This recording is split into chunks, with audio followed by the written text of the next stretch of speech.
she's going hell for leather with the revenge side of things, which to Eva obviously means shopping.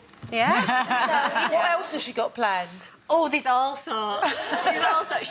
She's quite extreme in her revenge tactics, but I love that. Is she a bunny boiler? Oh, absolutely. Yeah.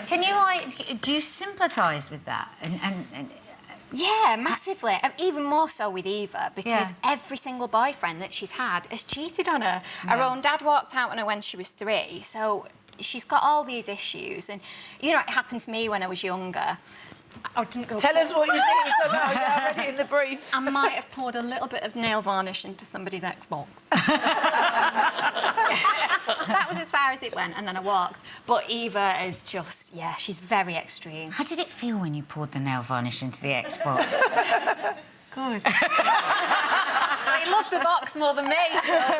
Was it the same reason as your character did why you poured the nail varnish in? Yeah, well, You basically, cheated on you? I was really young, you know, very young, very naive, and I thought we were exclusive, and he obviously had other ideas. So. That's a really lovely way to put it. Yeah. But we know what you meant. The other interesting thing in that is who are you more annoyed at or, you know, angry towards? Your cheating partner or, of course, the best friend who has cheated It's with really your difficult partner. because if it's somebody you know, Maria was Eva's best friend, especially after Eva had lost Kylie. Yeah.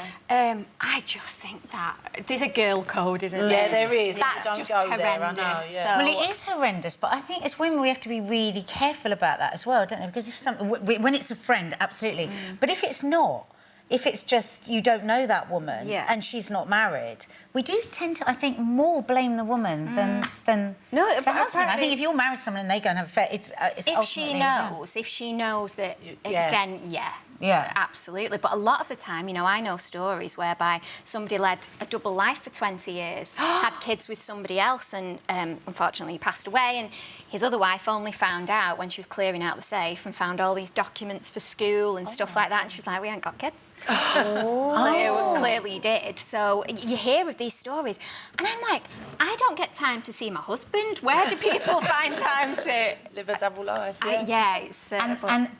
all the complication of all those lies and that web. It's fascinating. I mean, it's a great story. Is Shane getting a lot of flack from women out on the street? Because he is the sweetest man in real life, and he is getting a lot of flack. Yeah. Like, everyone's like, can't believe you're cheating on her, you're horrible.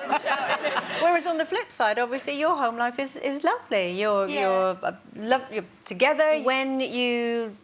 When you start to, when you have a baby and your relationship changes, because obviously you've gone from BC, before children, to after, how did you find that transition? Did you accept that nothing's going to be the same again, or...? I mean, yeah, of course nothing's going to be the same again, but we said right from the start that date nights were really important. So at 3 weeks old, even though it really pained us, we went out only for like an hour and a half. Yeah, did you brush your hair and everything? Well, I didn't go that far.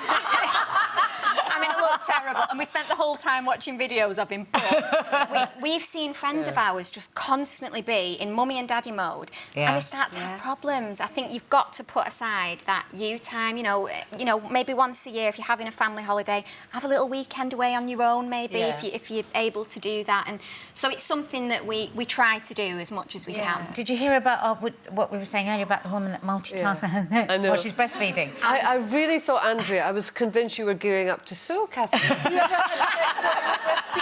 I really thought you were going to say that. So, even though you didn't, I'll say it. I just think it's, you know, because there's lots of research now to find out that actually, you know, you do remember things from the minute you're born, sort of thing. You know, That's from true. Things Music affect in the you womb. from being 6 days old and all this. You know, What a I don't know hideous enough about it. flashback that would be. Who's to say that we don't take that on board in some way? But would you not just take on board that Mummy and Daddy were happy? Adult cuddles. I don't know. For me, it's just a bit. That is your intimate time, and it's not a family activity. That's a really good way to put it. I really like that. So, are you planning it? It's this really annoying thing, isn't it? As soon as you get to 2, you're like, no, are you planning another one? Oh, we love kids, and eventually, not right now, but yeah, eventually, I'd love to. And work is going so well. well, you know, you've got really again busy. the most fabulous storylines. And I love your character because she is so feisty and she doesn't necessarily take any notes. She grabs life by the horns. Yeah, doesn't think about consequences. Yeah, Just and you have to kind of admire that in this day and age. Oh, thank you, Catherine. Oh, Lovely thank to you. see you.